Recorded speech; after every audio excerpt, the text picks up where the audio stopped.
Tuesday, April 19th. We are currently in session.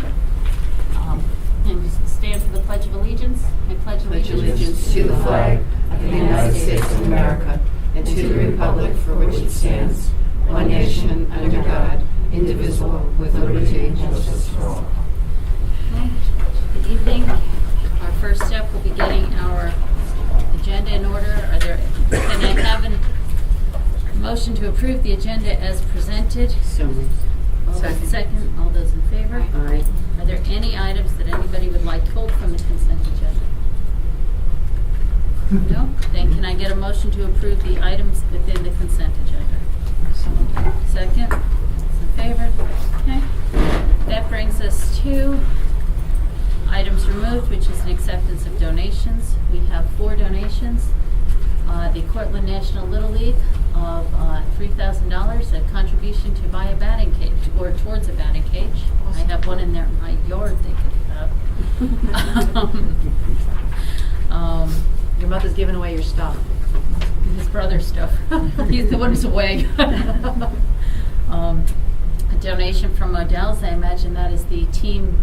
They do the team match or something where they do a percentage. I imagine there's probably still more coming because I've never been in Modell's and not seen it and I've heard. Donation from the hockey club for this goes towards the contribution that they make every year for, they've done multiple, towards the Henhudby hockey program. And Katzenstein, which is, I believe that is for, Barbara Katzenstein. I believe this is special ed and this is for, is it the summer camp program. Once again, the nice part is these are people that have supported us on an ongoing basis. I mean, these are all repeats. So it's truly wonderful to have that commitment from the public and from the community and even our corporate sponsors, with Modell's and such. So can I get a motion to approve these 4 donations? So moved. Second? All those in favor? Okay, so that brings us to audience comments.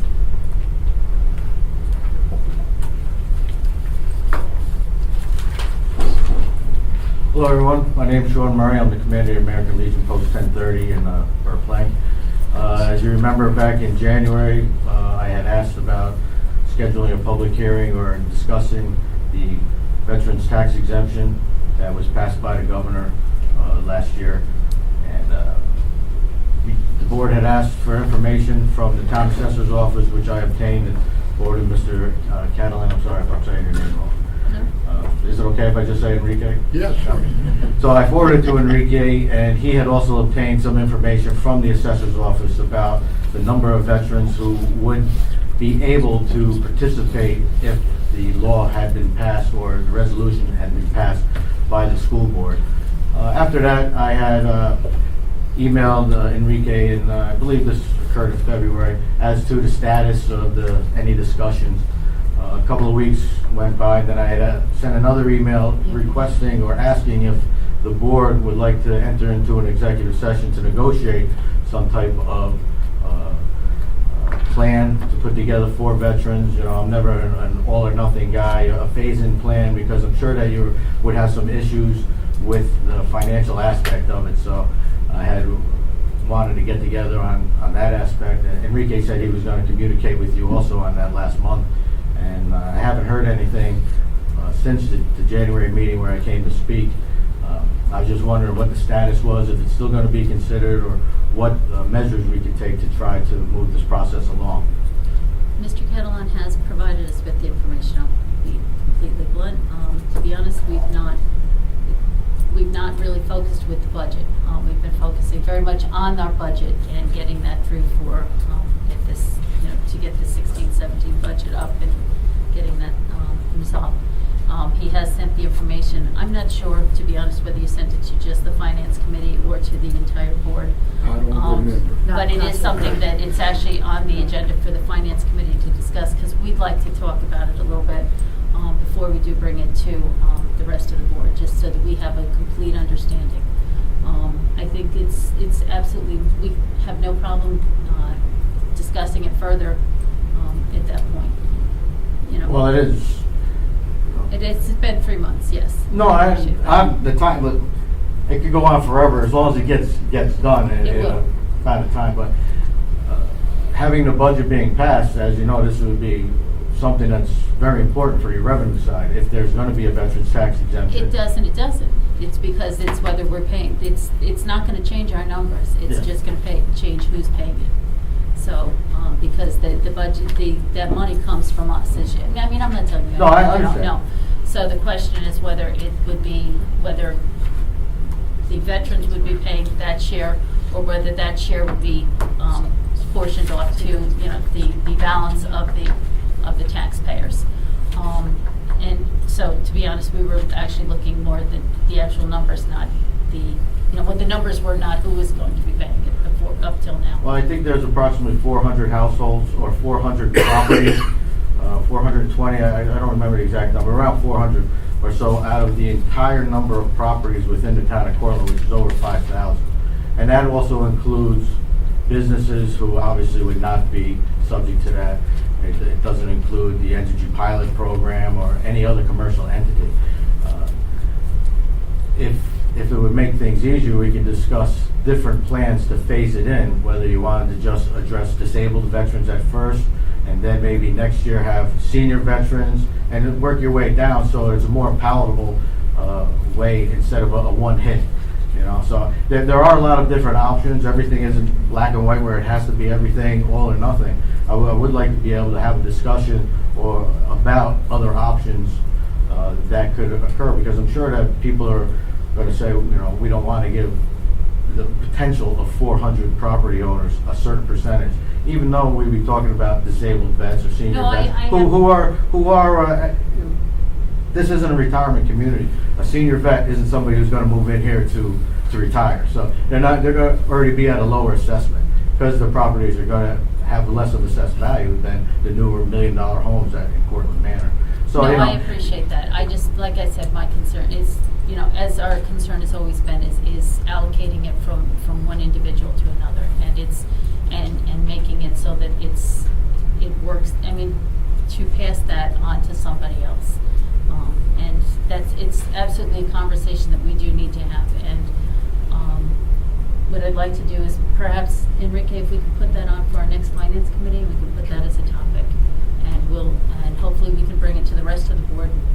If not after this finance committee, perhaps after, maybe put in 2 finance committees, because this is a big topic. I think it's going to take a couple of That's what I finance said. committees So I'd because- like to target like a date, maybe literally like 2 months or so down the road. It's a hot topic for 2 reasons. First of all, we're talking about 1% of the levy. We're talking about $400,000, about 396, I think it was the number. So here we're going to need to discuss, like you say, there's about 400 households.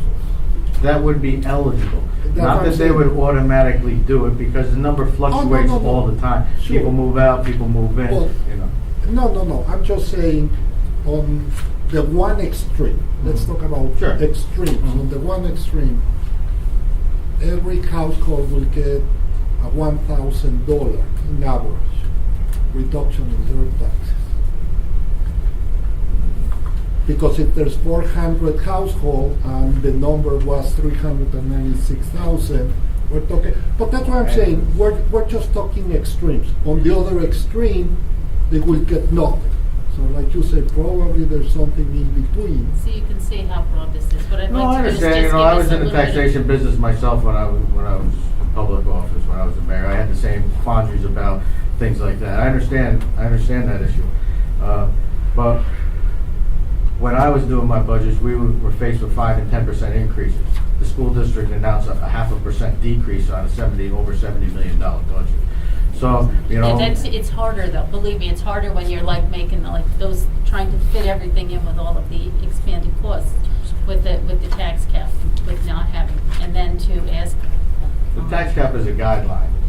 Oh, no, All it's you- not. No. All you have to do, No, is- no, no, all you no. have to do is pass a resolution to exceed it. No, we have to, it And then has we to need a be. supermajority vote to I approve understand. it. Yes, You could, I when know, you but were in it- municipal business, you could in the municipal All right, business, that's- but please, we that's- can't. You have to get 60%. I don't wanna have that of the vote. conversation. Sure, no, I Sure. understand, right, that's okay. Got four I don't messages mean to like go I off got on a one. tangent.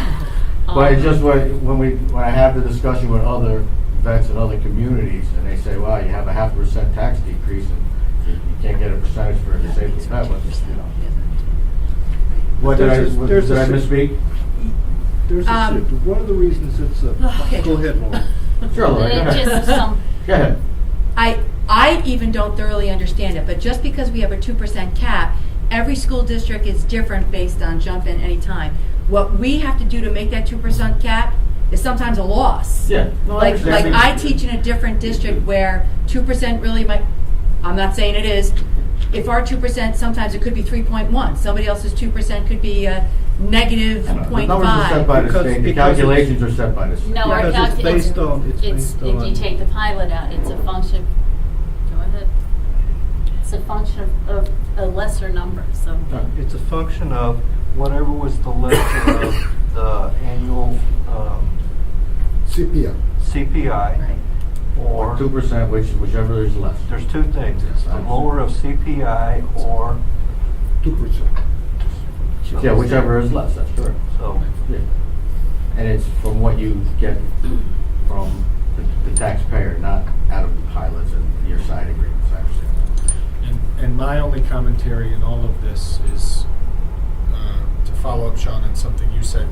We are the only taxing municipality, we're the only taxing agency that needs voter approval to exceed the tax cap. Your board could do it. the Yeah, we town voted- could we do would it. vote for it If for we public could do hearing. it, you know, would. with a simple It's not majority, we would. guaranteed. It's not guaranteed. I mean, seriously, we've tried to, historically, we've tried to have things passed that you would think might be fairly, I mean, we've had people vote no to, you know, what, and performance contracts, where it's literally free money. And we've had, The Excel. yes. we've The had people, Excel, thank you. Yeah. We've had people vote no to that. I mean, like, large majorities, like 40% of people vote no to that. I Just- didn't mean to blow on a chip tooth. I got off on a But that tangent being- there, I'm sorry I about that. appreciate that, but I mean, it's I not as understand. simple as. Sure, as I that. understand, I understand. So, what I would like to just say is that I'd like to just take a couple of months, or a couple of, not, a Not couple table of it, meetings, a but- couple of finance committee meetings, so that we can discuss this and the ramifications. So and then will bring this it to be on the rest of next board. agenda for the finance committee? Yes. Okay, well, when is that date? It's next Wednesday. Next Wednesday? Okay.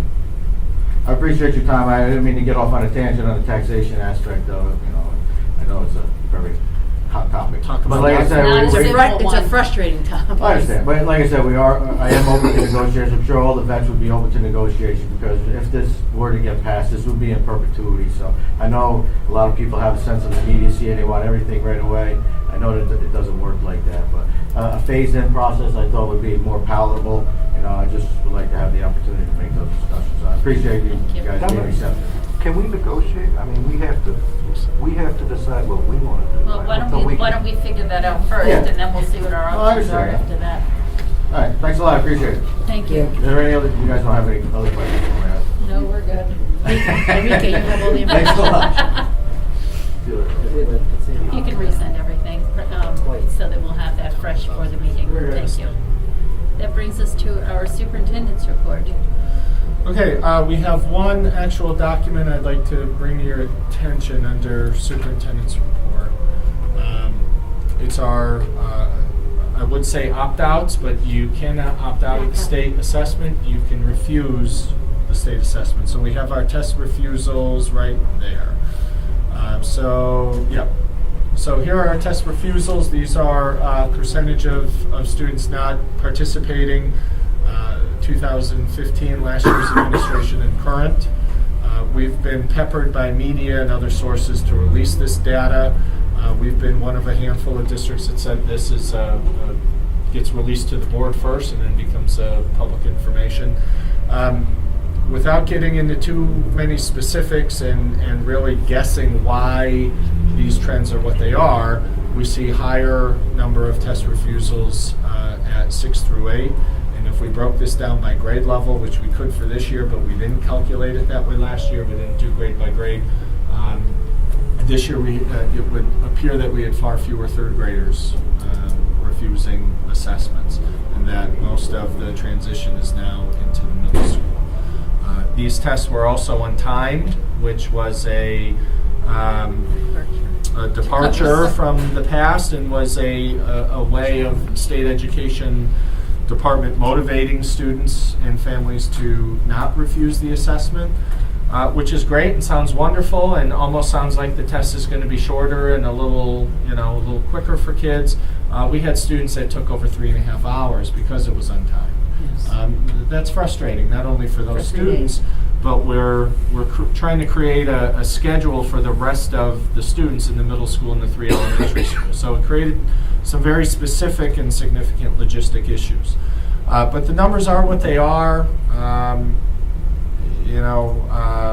not going to take a position on it. I think the only thing I would say is, unless there's a big advocacy movement for test refusals at the high school level for Regents exams, I think if these assessments become less politicized, I would hope we would see more participation.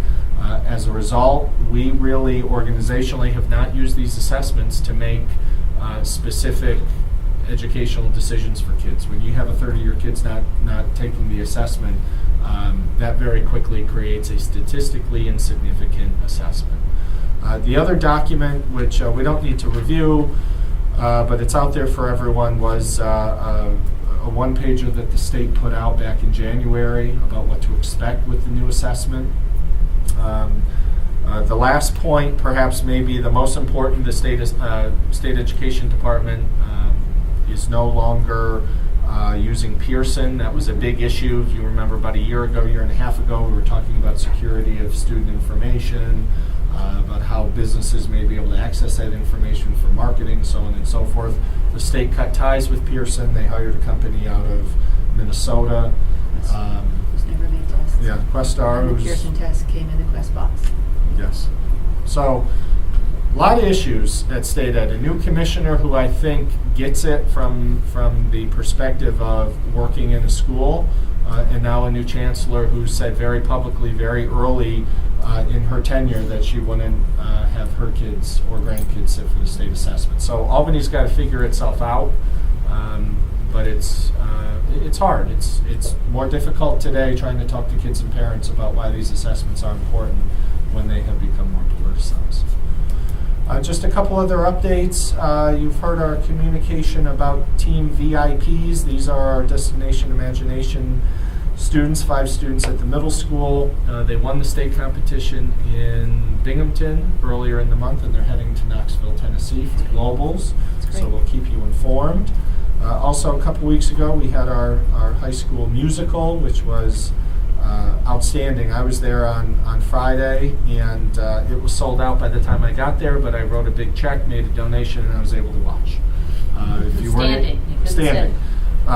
If you weren't able to get there, you missed a beauty. It had staff, it had kids not even in high school, it had professional musicians. It was really something special.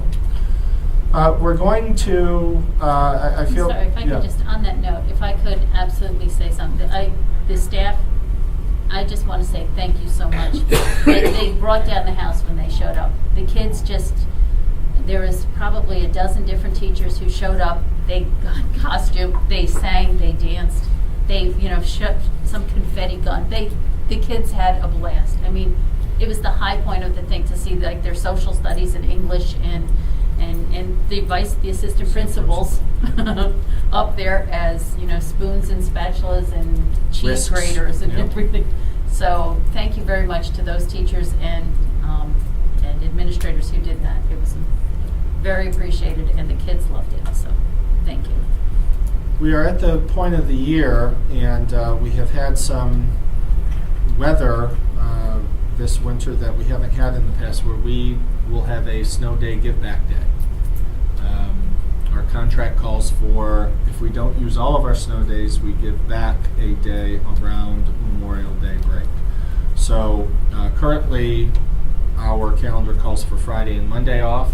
So we're looking at our big school calendar to see what events are taking place district-wide on that Thursday and what events are taking place district-wide on that Tuesday.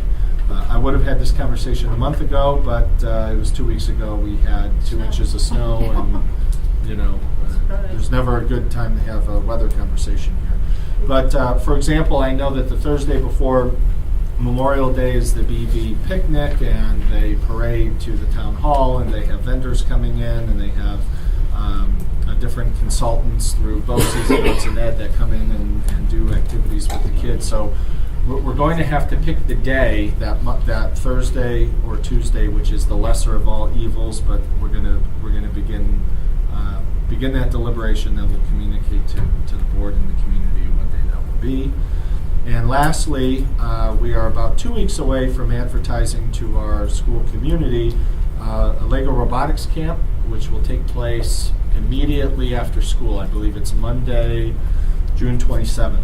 We'll have 2 strands. We'll have one for students who are entering 7th through 9th grade, and we'll have a strand for students entering 4th through 6th grade. This is funded through our partnership and grant with Entergy.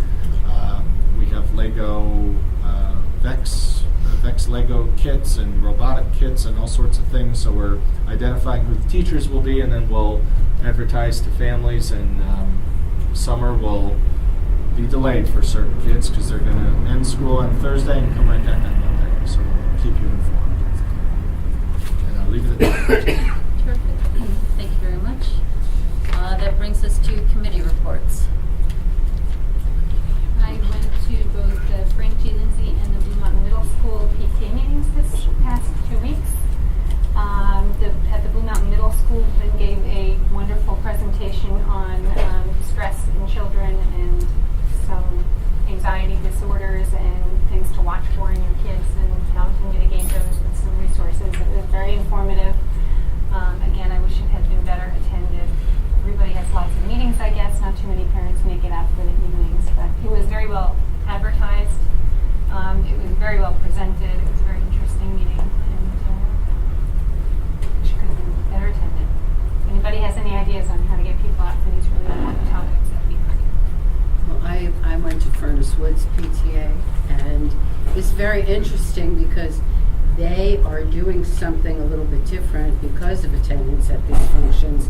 They now are having little groups at people's houses, and as a matter of fact, the last one was attended by 12 people. They served dinner at the house, and they had principal at Furnace Woods, Cindy, was there, and she spoke on a topic, and the parents were able to discuss the topic.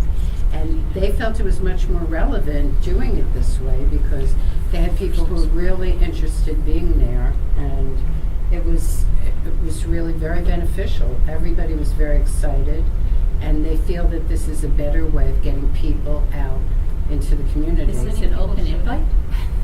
I was going to say, how many people About a you dozen. Yeah. Okay. You run a risk of having an awful lot of Yeah. people Well, in your that's house. the whole thing. They wanted to know in advance. I guess they send out a notice, and people sign up so they know how much food to order, and they know about how many people are attending. And if there is a cutoff, there'll be a cutoff. But at least people are attending these things where so many times, you're right, you spend money on a speaker, you have somebody wonderful, and attendance is so poor. Or not even money, people give up their time in the evening. That's it, absolutely. The idea sort of is the old staff development model of train the trainer. Bring a group of people that have a similar interest in talking about a topic, learning more. Have a specialist or someone there to facilitate. And then each of those participants go out and relay the message and see if there's interest in them hosting a similar event. So it's sort of like spokes on a wheel. And they're having another one. And they're going to have another one. I'm not sure what the topic is. I know I participated in one in January about drugs over dinner. And then another topic. Somehow. Well, another topic was, I forgot, but it's something that people are really interested in, and this one individual who's a mom at Furnace Woods has hosted 3 of them now, and Kudos to her. yeah, it's a really Yeah. neat way They're of very having a nice very to be important at it. conversation. Well, I They get the don't know, leftovers. and you were there last night as well. You did a presentation on the budget and a little update. And before you had attended, people were talking about the after-school programs that the PTAs, I guess, are providing in conjunction with the schools. And some parents were saying they're wonderful. The kids are really into it. It extends some things beyond the 8-week period because kids get really into it and then it's over. So that was a talk. Bringing in other programs in at an earlier age, which was very interesting. Yeah, we talked a little bit about the conversation that Margaret's leading around enrichment, and perhaps a wraparound enrichment program or enrichment opportunity where we have specific programs within certain content areas or modalities, the arts, performing arts, so on and so forth, in addition to STEM or math or science or journalism, and start to build those opportunities after the school day rather than our current model, which is only push it. Well, it's not even push it, it's pull out right now. So that committee will continue to meet, make some recommendations, and we talked a little bit about that last week. Right. I had a parent I was talking to over the weekend, it kind of goes to your point about the attendance at the PTA meetings. Who's had a child who's graduating from high school now and still has a child in Furnace Woods, and she was saying it's noticeable the difference between when the kid was a senior and the level of participation, because there were another 150, 200 kids in the school at that time. She said she felt like the parents were much more stretched now. You don't have as many people to do all of the Jobs. tasks and Yeah. committees. And she even mentioned in terms of the classes that the kids, they're in the class with the same kids every year. There's not a lot of variety. So it was an interesting comment from someone that just popped up. Well, there were a couple of parents last night that said, they're working till 7 o'clock at night. By the time they get home, PTA meetings start at 6:45. They have that small window of opportunity to be with their children, and then to race out to a PTA meeting or stay home with their kids. It's tough sometimes to make that call. So I think all of us have faced that. So that's it. Okay. All right, so that brings us to our presentation discussion, and that would be the BOCES budget vote board elections.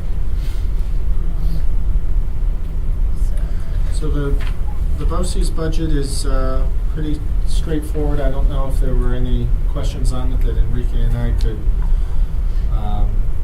answer. This essentially is our portion of the 18 component districts, broken down by their administration and capital. You know that it was it 2 years ago they passed a capital project? No. 4 years ago, okay. They passed, that's right, they had a ribbon cutting ceremony a year ago for the therapy pool. Our participation in career and technical education, Lynn presented her portion of the budget, special education programs that we participate in, curriculum and instruction, which is our opportunity to partner with BOCES in the region around not only staff development, but Science 21. We partner with BOCES on enhancing their science curriculum at the elementary level. And it's pretty self-explanatory. The last slide gets into the specific budget codes and rate. And you'll see the weighted budget. The budget increase is less than 1/3 of a percent, which was certainly stays within our goals, and BOCES as well. The second document is one that we need we need an active vote on both, but the second document in particular is to nominate 2 members for the BOCES board, and I believe they're both uncontested. Yep, two people for this. So- Tina McKay and Frank Schnick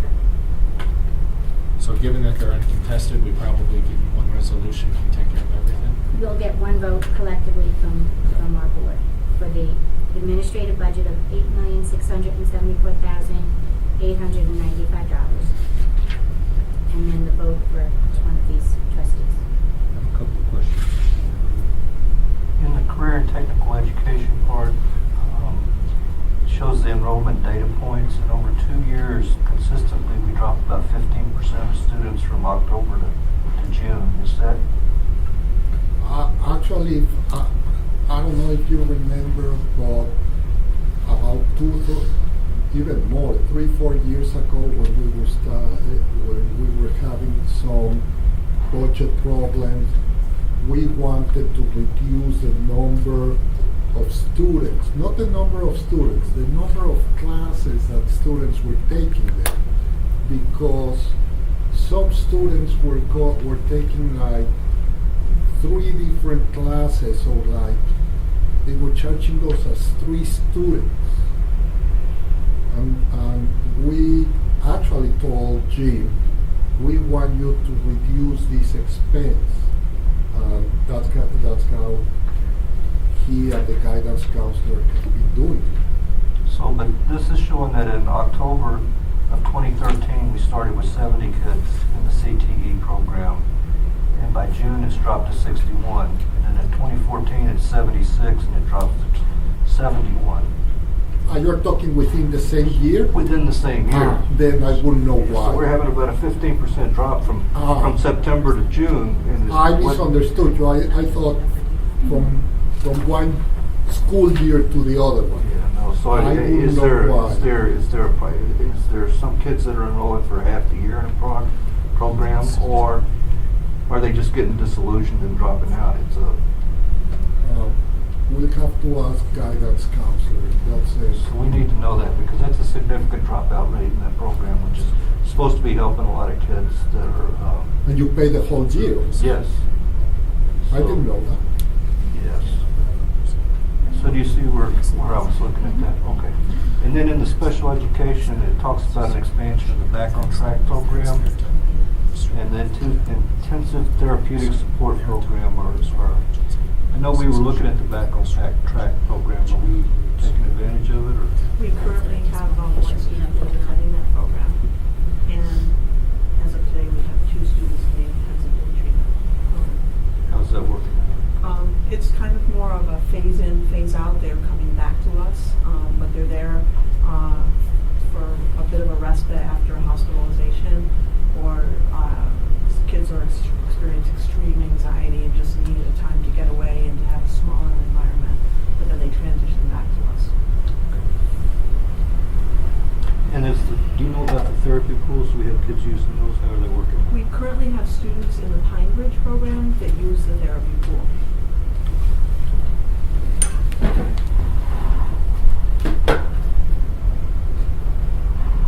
Okay. I'm sorry, Roseanne, could you just, I can't find it here. The Yeah. amount for the Hen Hud share, it's 8 million? Yes, the administrative budget is $8,674,895. And that would be our share of it. So can I get a motion to approve the BOCES budget as presented? Second. All those in favor? Aye. And can we get a vote to support Tina McKay and Frank Schnecker for positions on the BOCES Board of Education? Second. All those in favor? Do you need anything else, Roseanne? Nope, that's it. So the next would be, brings us to our policy reading, which is the second reading of the annual district election and budget vote. Is that you or Carol's? I can't see today because I don't have my glasses. I'm just 14. And you didn't memorize it? I'll so- read for you. Oh, The district shall hold an way annual... further reading. Good reflexes. You taught her well. No, that was Carson. No, that's all right. okay. It was you. So a couple weeks ago, we came forward with this policy. This was the phantom policy that the policy committee believed we had approved a while ago, which technically we had not. The original policy goes back to 1987, and this really is a sort of top-down mandated set of changes from NISBA. If you remember the original policy from 2 weeks ago, the first 2 pages were all crossed out, and then an entire new policy in its place. So this complies with all new and updated regulations regarding election vote and propositions and how information needs to be presented. Roseanne also has her group of board clerks that have been a part of this, so this is one of those rubber stamp policies, for lack of a better term.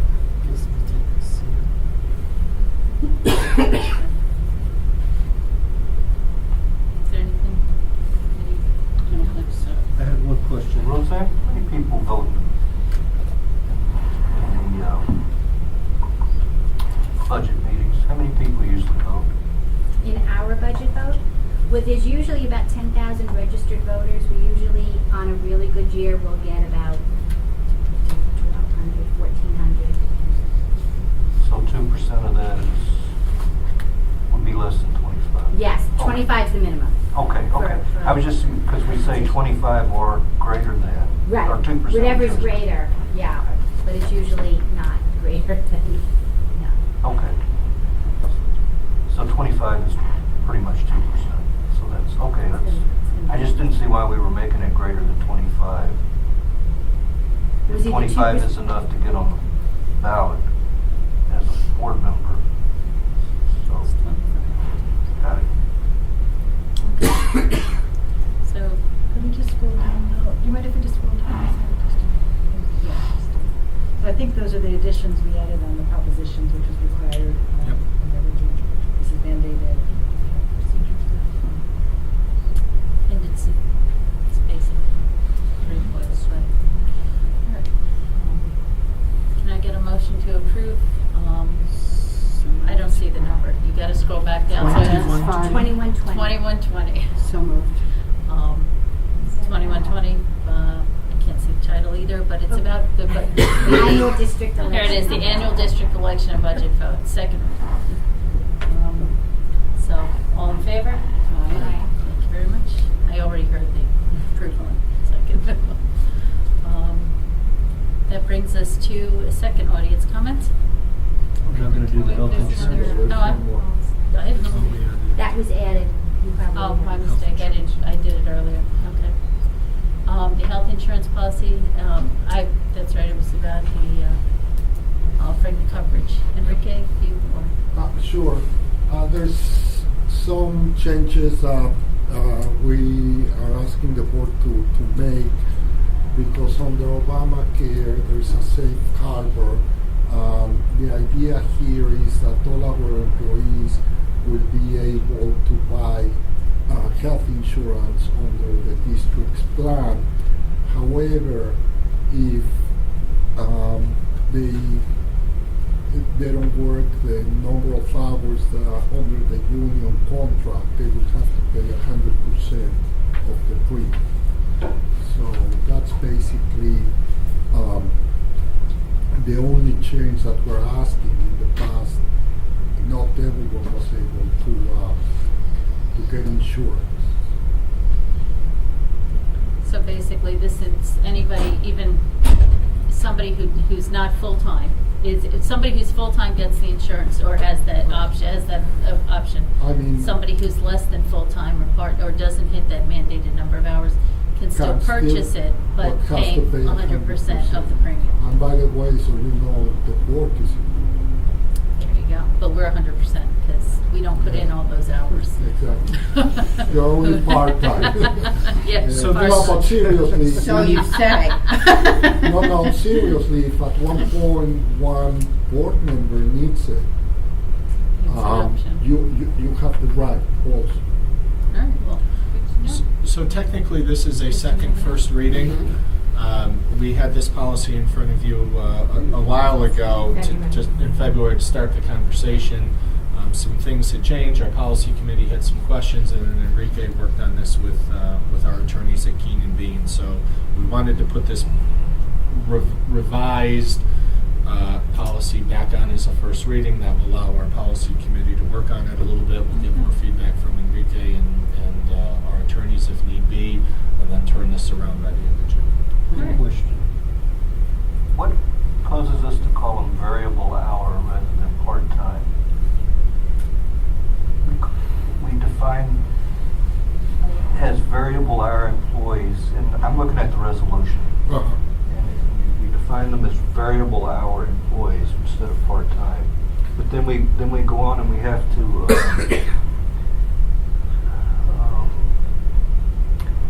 establish a way to measure against a full-time employee whether or not Well, how they measure. So what did we use? What came? There's Where was the two- definition of a variable hour come from? there's there's two issues here. The first one is we're talking about union contracts. So for every union contract, the number of hours is different. So CSEA, a chauffeur, might need to work different number of hours than a TAMA member in order to qualify for benefits. And I'm not, Variable hours within the year. Within within the day. So for example, you have a chauffeur. They all have the same runs Monday through Friday. So I think I can give you the exact number next time, but let's say 19 hours. If the contract says if you work more than 19 hours, you get benefits, then all the chauffeurs that work, that have a run or runs that totals more than the 19 hours, they have the benefits. So we pay 85%, they pay 15%. In the case of TAMA, I don't remember, there's a different, it's more than 19, I think it's 29. So that's why it says very clearly based on their union contract. So every union contract is different. Or if the board wants to give a specific contract to anyone, that will include or not the health benefit. That's why we call it variable, because it's not only X number of hours, because every one of those two contracts have different parameters. When Carol and I had gone to the workshop up at BOCES, and it was so technical, and they said that one of the biggest things that districts had to be aware of is keeping such really good records on how many people were working overtime, because you could have a part-time employee who was actually working so many hours that we then had to provide benefits to them. So, right, depending on the contract, it became such a finite thing, and they said that districts now had to really, pay attention to how many hours they were having, especially with the bus drivers or, people that were even coming in and substituting. You had to be very, very cautious of how many hours people were actually working in your district. We are very strict because of the Obamacare. We don't rules. allow, and the principals are in charge, we don't allow a part-time employee, let's say a monitor. We only have two types of part-time employees, monitors and chauffeurs. We don't allow monitors to do any extra work unless it's like really a need. Like in Franklin Lindsay today, they needed a person, but like I told Donna, if a teacher aide is not going to be here 5 days, the first 2 days you pick one monitor, the other 2 days you pick another one, because I don't want anyone to go over the 29. And the funds are substantial. I mean, they're really substantial. No, we are tracking that, and it's really difficult. That's why we're making an effort to that any person that does not get benefit cannot be cannot substitute in any other capacity, cannot do CRC, cannot be anything else. And that's part And of then run also the risk of the, I'm sorry? that's part of also the timekeeping solution that we Right. instituted this year. That little by little, that we're starting to see. All right, so since it's a first read, these are a lot of questions that we can think about and bring back to the next reading, which will be in either 2 weeks or a month, depending on scheduling. Thank you very much. But sorry to interrupt you. The That's okay. resolution is not going to be part of the school policy. It's just a resolution. Okay. You need approval. Do we need that tonight? I don't know if Not today, until the not policy. today, No. not until Yeah. the policy is Yeah. done. I think But it we should- just wanted to show you what the two. Yeah, it should run in conjunction with the Yeah. policy. Okay. All right, so just bring them both back Yep. into to either next or the following meeting. We don't have a policy committee till the beginning of May. Yeah, with the, okay, so then in Yeah, the next 2 weeks. yeah, after we meet, we'll, Yep. Right, Okay. okay. Thank you. All right, so that brings us board comments, new business. I just want to say congratulations to Mary for being a grandmother. Thank you. All the pictures, very cool. That brings us to the end of the meeting then. Coming up, we do have a break this week and it's a long weekend, the 22nd through the 26th. That's Friday, Monday, Tuesday. We also have end of year and it's coming up and things are starting to wind down and ramp up. at the same time. At the same time, including AP exams and such. Our next meeting is 2 weeks from tomorrow night on Wednesday, May 4th. It will be back here at the Hempstead Library, Hendrick Hudson High School Library. And have a good break, good Passover,